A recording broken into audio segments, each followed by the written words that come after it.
ప్రియ దేవుని బిడ్డలారా, బైబిల్ చదవటం వినటం వల్ల మనలో విశ్వాసం పెరుగుతుంది. మన మార్గానికి త్రోవ చూపుతుంది. సమస్త జనులను శిష్యులనుగా చేయడి మత్తయి 28:19 వచనంలో దేవుని వాక్యం తెలియచేస్తోంది.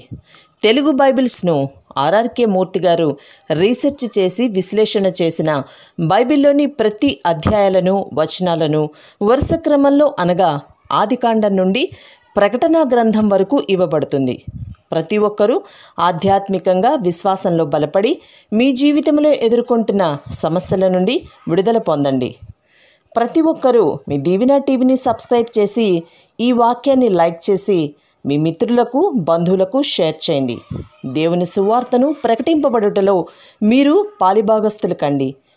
సోదరులారా, సీనాయి కొండ మీద దేవుడు ఇశ్రాయేలు జాతికి ధర్మశాస్త్రం ఇవ్వబోతున్నాడు. అది భయంకరమైన దృశ్యం. ఆ రోజున ఆ పర్వతం మీద ఉరుములు, మెరుపులు, దట్టమైన మేఘం, బోర యొక్క మహాధ్వని కలిగి ఆ ప్రాంతమంతా భీభత్సంగా ఉంది.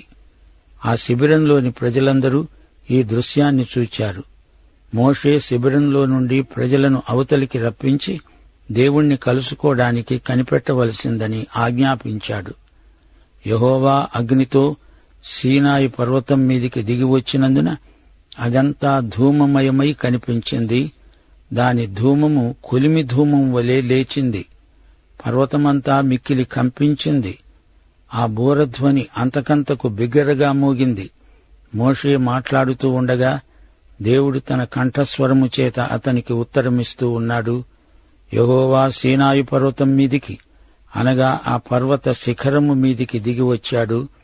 యెహోవా మోషేను పిలిచి శిఖరం మీదికి ఎక్కి రమ్మన్నాడు. అప్పుడు మోషే శిఖరం మీదికి ఎక్కిపోయాడు. అప్పుడు యెహోవా మోషేతో అన్నాడు, ప్రజలు హద్దుమీరి చూడడానికి యెహోవా వద్దకు వచ్చి వారిలో అనేకులు నశిస్తారేమో, అలా జరగకూడదు. నీవు దిగిపోయి వారికి ఖండితంగా ఆజ్ఞాపించు.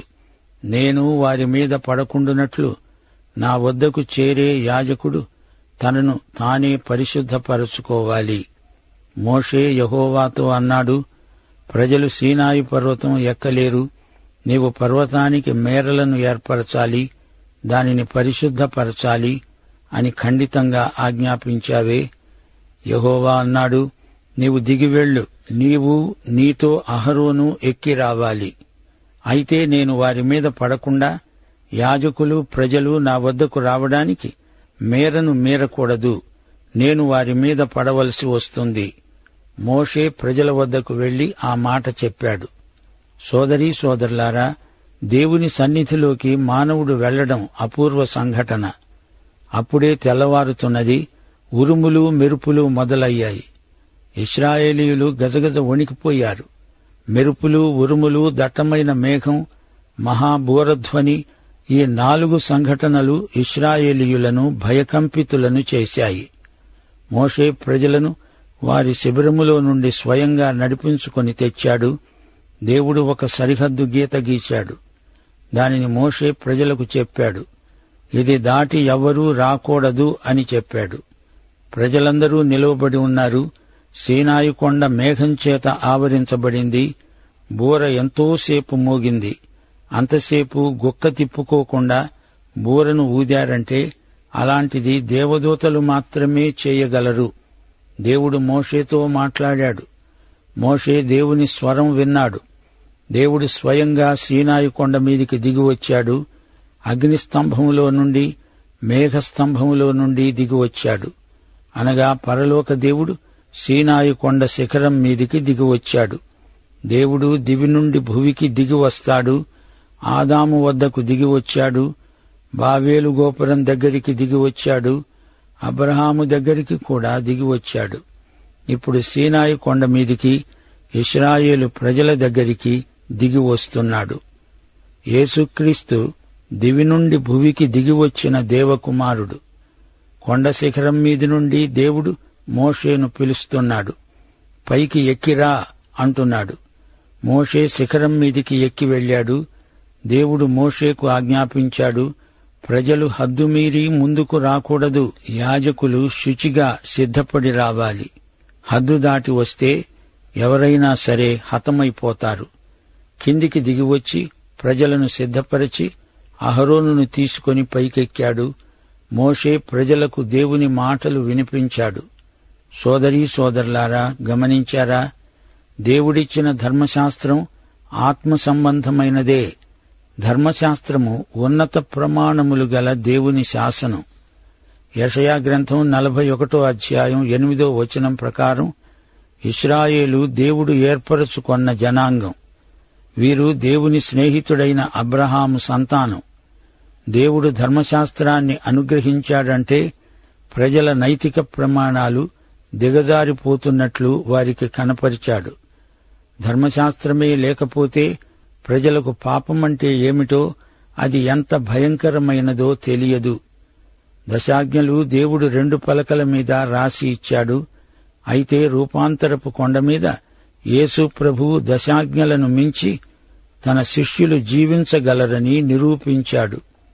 దేవుణ్ణి మాత్రమే ఆరాధించాలి, విగ్రహారాధన చేయకూడదు అని ధర్మశాస్త్రం చెబితే యేసుక్రీస్తు ఎవ్వడూ 2 యజమానులను సేవించలేడు అన్నాడు.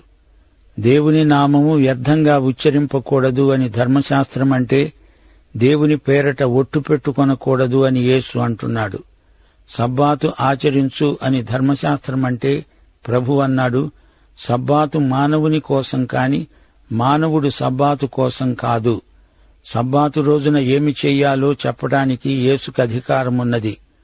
నీ తల్లిదండ్రులను సన్మానించు అని ధర్మశాస్త్రం అంటే యేసు ప్రభువు నీ తల్లిదండ్రులను సహితం నాకంటే ఎక్కువగా ప్రేమిస్తే నా శిష్యుడవు కానేరవు అన్నాడు.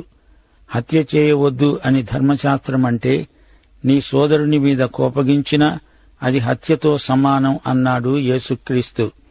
వ్యభిచారం చేయవద్దు అని ధర్మశాస్త్రం అంటే ఒక స్త్రీని మోహపు చూపుతో చూస్తే అది వ్యభిచారమే అన్నాడు యేసుక్రీస్తు.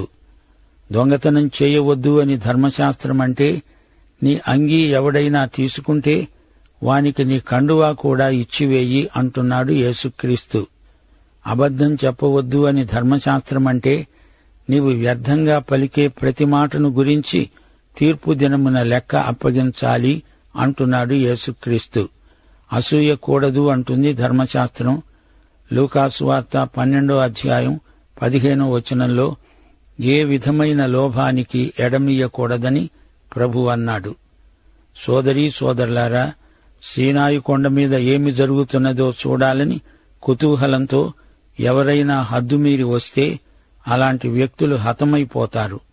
వారు స్వరం వినాల్సిందే కాని స్వరూపం చూడలేరు. యోహాను సువార్త 1వ అధ్యాయం 18వ వచనంలో చెప్పినట్లు ఎవడునూ ఎప్పుడునూ దేవుణ్ణి చూచి ఉండలేదు. తండ్రి వక్షమున ఉన్న అద్వితీయ కుమారుడే ఆయనను బయలుపరచాడు. మేము ధర్మశాస్త్రం ప్రకారం చేస్తాము అన్నారే గాని ఎవ్వరూ చెయ్యలేరు. అనుభవం ద్వారా వారు అదే నేర్చుకున్నారు. అది ధర్మశాస్త్ర యుగం. ఇప్పుడు మనం జీవిస్తున్నది కృపాయుగం. ఈ రెండిటికీ ఎంతైనా తేడా ఉంది. సోదరీ సోదరులారా, దేవుడు నిర్దేశించిన నైతిక సూత్రాలు మానవులందరూ పాటించాలి. కాని ఏ మానవుడు నీతిమంతుడు కాడు. క్రీస్తును అంగీకరించినప్పుడు నీతిమంతుడవుతాడు. నీతిమంతుడు క్రీస్తునందు ధర్మశాస్త్రమునే కాదు, దాన్ని మించి చెయ్యగలడు. ధర్మశాస్త్రం 1 మైలు రమ్మంటే కృప 2 మైళ్లు వెళ్తుంది. ధర్మశాస్త్రం చెయ్యలేనిది కృప చెయ్యగలదు. ధర్మశాస్త్రాన్ని నెరవేర్చిన యేసుక్రీస్తు రక్షించబడిన వారి నైతిక ప్రమాణాన్ని ధర్మశాస్త్రం కంటే ఉన్నతమైనదిగా రూపొందించాడు. ఈ రోజున విశ్వాసుల జీవిత విధానం ప్రత్యేకమైనది. క్రైస్తవం పరిశుద్ధతను ఎత్తి చూపుతుంది. మానవ జీవితాన్ని యేసుక్రీస్తు పవిత్రం చేస్తాడు. ఆయన విమోచన శక్తి అమోఘమైనది. పాపదాస్యం నుండి యేసు మాత్రమే మానవులను విమోచించగలడు. నైతిక పవిత్రత క్రైస్తవ ఆదర్శం కాదు, వాస్తవికత. ఇది ఆదర్శాన్ని మించినది. అయితే ఈ పవిత్రత దానంతట అది రాదు. పవిత్రతను నిర్వహించుకోవాలి. నైతిక పవిత్రత యువతీ యువకులను ఆకర్షించాలి. ఏది కావాలో కోరుకోవటంలోనే విశ్వాసి జ్ఞానం కనపడుతుంది. విలువలను తారుమారు చేస్తాడు సైతాను. ఏది కావాలో కోరుకోవటంలో ఒక నైతిక యుద్ధం ప్రవర్తిల్లుతుంది. గలతీ పత్రిక 5వ అధ్యాయం 17వ వచనం, శరీరము ఆత్మకు, ఆత్మ శరీరానికి విరోధముగా అపేక్షిస్తాయి. ఇవి ఒకదానికొకటి వ్యతిరేకముగా ఉన్నాయి. గనుక మీరు ఏవి చెయ్యాలనుకుంటారో వాటిని చెయ్యలేకపోతారు. ఈ రెండిటి మధ్య మానవుడు ఇరుకునబడిపోతున్నాడు. విశ్వాసి ఒక మైనపు బొమ్మ కాడు. ఇతడు స్థిరమైన తీర్మానం చేసుకోవాలి. నైతిక పవిత్రతను కాపాడుకోవడానికి అవసరమైన సామర్థ్యము, శక్తి పరిశుద్ధాత్మ అనుగ్రహిస్తాడు. క్రైస్తవం పరిశుద్ధత కోసం నిలువబడే ఉద్యమం.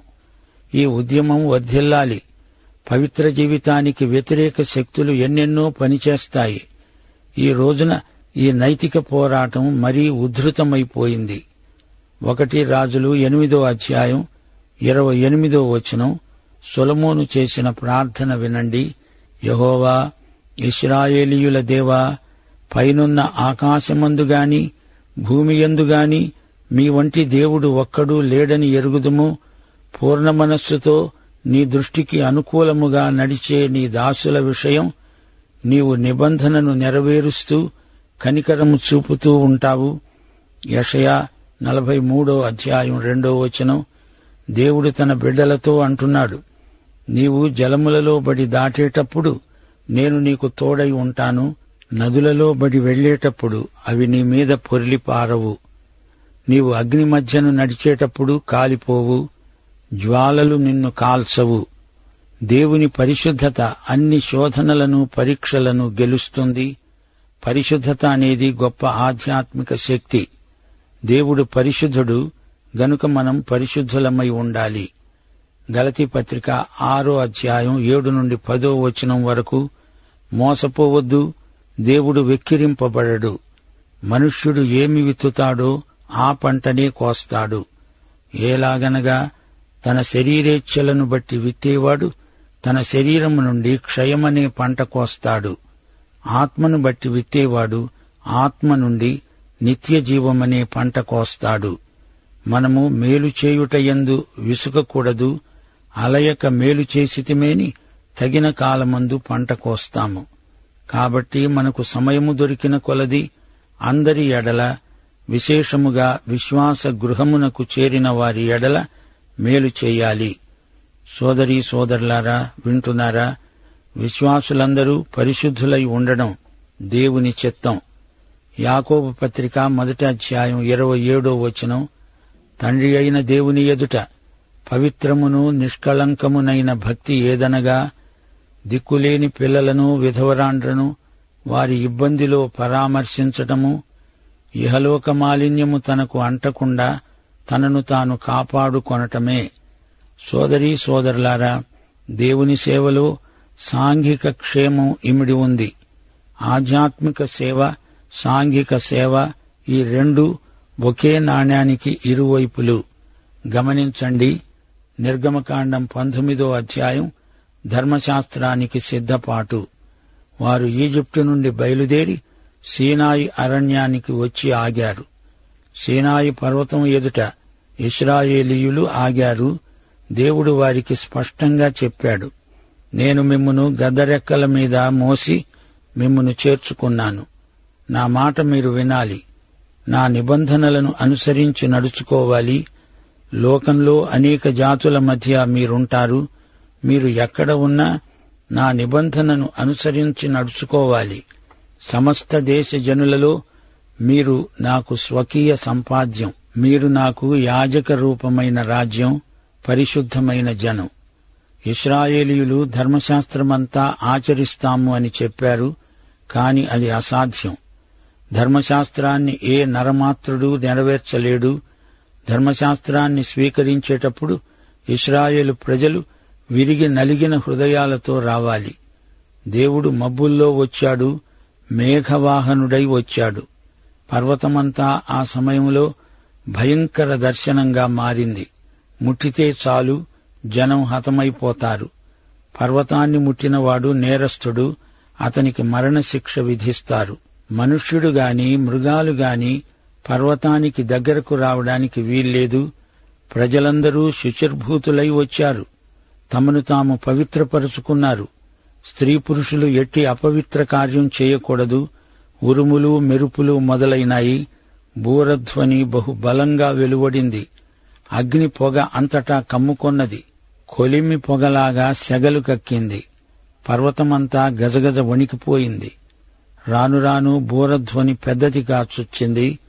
మోషే అడిగిన దానికి దేవుడు జవాబిస్తున్నాడు. యెహోవా కంఠం పరిసరాల మారుమ్రోగింది. మోషే పర్వతము మీదికి ఎక్కిపోయాడు, తిరిగి దిగివచ్చాడు. ప్రజలకు కొన్ని మేరలను దేవుడు ఏర్పరిచాడు. సోదరీ సోదరులారా, గమనించారా? ధర్మశాస్త్రం కావాలని అడిగారు. గద్దరెక్కల మీద ప్రయాణం వారికిష్టం లేకపోయింది. ధర్మశాస్త్రాన్ని కోరి తెచ్చుకున్నారు. దాని ద్వారా వీరి అసలు స్వభావం రుజువుకు వచ్చింది. సున్నపు రాతిని నీళ్లలో ముంచితే అందులో నుండి అగ్ని వచ్చినట్లు ధర్మశాస్త్రం వచ్చినప్పుడు పాపానికి బలం వచ్చింది. మనం ఈ రోజున ధర్మశాస్త్రానికి లోబడి కాడిని మోయవలసిన అవసరం లేదు. ప్రయాసపడి భారం మోసుకునే సమస్త ప్రజలకు ధర్మశాస్త్రపు కాడి నుండి విడుదల. యేసు ఆజ్ఞలు భారమైనవి కావు, కాని ధర్మశాస్త్రపు ఆజ్ఞలు ఎంతో భారమైనవి. ధర్మశాస్త్రం ఆజ్ఞలనైతే జారీ చేస్తుంది గాని వాటిని అమలుపరచడానికి శక్తి ఇవ్వజాలదు. యేసుక్రీస్తు ఆజ్ఞలనిచ్చినా ఆ ఆజ్ఞలు చేయడానికి శక్తిని ప్రసాదిస్తాడు. ఈ అధ్యాయంలో ఒక పరమ సత్యం మనం గుర్తించాలి. పాపాన్ని దేవుడు అసహ్యించుకుంటాడు. దేవుణ్ణి సమీపించే అర్హత మానవునికి లేదు. దేవుని ఆజ్ఞలు వెల్లడి అయినప్పుడు ప్రజలకు భయం కలిగింది. కాని ఇప్పుడు యేసుక్రీస్తు ద్వారా సంతోషంతో దేవుణ్ణి సమీపించగలం. ధర్మశాస్త్రం వలన పాపమనగా ఏమిటో తెలుస్తుంది. ధర్మశాస్త్రాన్ని జవదాటితే అది దేవునికి కోపం తెప్పిస్తుంది. అవిధేయుల మీదికి శాపం, మరణం, శిక్ష వస్తాయి. ధర్మశాస్త్రంలో లోపమేమీ లేదు. అది పవిత్రమైనది, న్యాయమైనది, శ్రేష్టమైనది. కాని మానవత అపవిత్రమై అన్యాయంతో, చెడుతనంతో నిండిపోయింది. మానవుడు తన భ్రష్ట స్వభావం వల్ల దేవుని ఆజ్ఞలను పూర్తిగా పాటించలేకపోతున్నాడు. మా శ్రోతలు ఒక సత్యాన్ని గ్రహించాలి. ధర్మశాస్త్రం మనుష్యులకు రక్షణ ఇవ్వలేదు. రక్షణకు ఆధారం దేవుని కృప. ధర్మశాస్త్ర సంబంధమైన క్రియలు రక్షణకు ఆధారం కాజాలవు. పరిశుద్ధుడైన దేవుడు పరిశుద్ధమైన తన ధర్మశాస్త్రాన్ని ఇశ్రాయేలు ప్రజలకు వెల్లడించడానికి సిద్ధంగా ఉన్నాడు. దేవుడు సీనాయి కొండ మీద నుంచి ధర్మశాస్త్రాన్ని ప్రకటించాడు.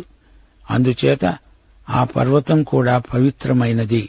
వారు దానిని తాకకూడదు.